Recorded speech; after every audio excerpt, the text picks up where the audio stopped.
इस वक्त अहम खबर से आपको आगाह कर रहे हैं। फवाद चौधरी का भी ट्वीट सामने आया। उन्होंने कहा कि इस्लामाबाद में मेरे घर की निगरानी की जा रही है, छापे की प्लानिंग हो रही है। हालात के पेश नज़र मैंने घर छोड़ दिया है, जहलम पहुंचूंगा।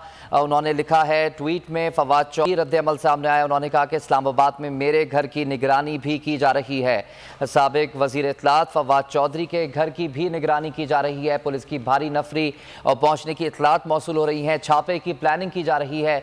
फवाद चौधरी ने यह ट्वीट किया है। उन्होंने कहा कि हालात के पेश नज़र मैंने घर छोड़ दिया है और इंशाअल्लाह जहलम पहुंचूंगा। फवाद चौधरी जो कि जहलम से जिनका ताल्लुक है, वहां से मेंबर नेशनल असेंबली हैं और इस्लामाबाद में उन्होंने बताया कि उनके घर के बाहर जो है वो छापे की तैयारी की जा रही है और निगरानी की जा रही है। इस्लामाबाद में उनके घर के बाहर छापे की प्लानिंग की जा रही है। फवाद चौधरी ने बताया कि उन्होंने घर छोड़ दिया है और वो जहलम जाएंगे और उन्होंने कहा कि मैं इंशाअल्लाह जहलम पहुंचूंगा और जहलम से कारवां लेकर इन्होंने इस्लामाबाद पहुंचना है। इस वक्त आपको अपडेट कर रहे हैं फवाद चौधरी साबिक वफाकी वज़ीर इत्तलात। उन्होंने कहा है कि इस्लामाबाद में मेरे घर की निगरानी की जा रही है, छापे की प्लानिंग हो रही है, मैंने घर छोड़ दिया है हालात के पेश नज़र। जबकि उन्होंने कहा कि इंशाअल्लाह मैं जहलम ज़रूर पहुँचूँगा और वहाँ से कारवान लेकर और काफ़िला लेकर वहाँ से इस्लामाबाद पहुँचूँगा। इस्लामाबाद में मेरे घर की निगरानी की जा रही है, ये कहना है फवाद चौधरी का।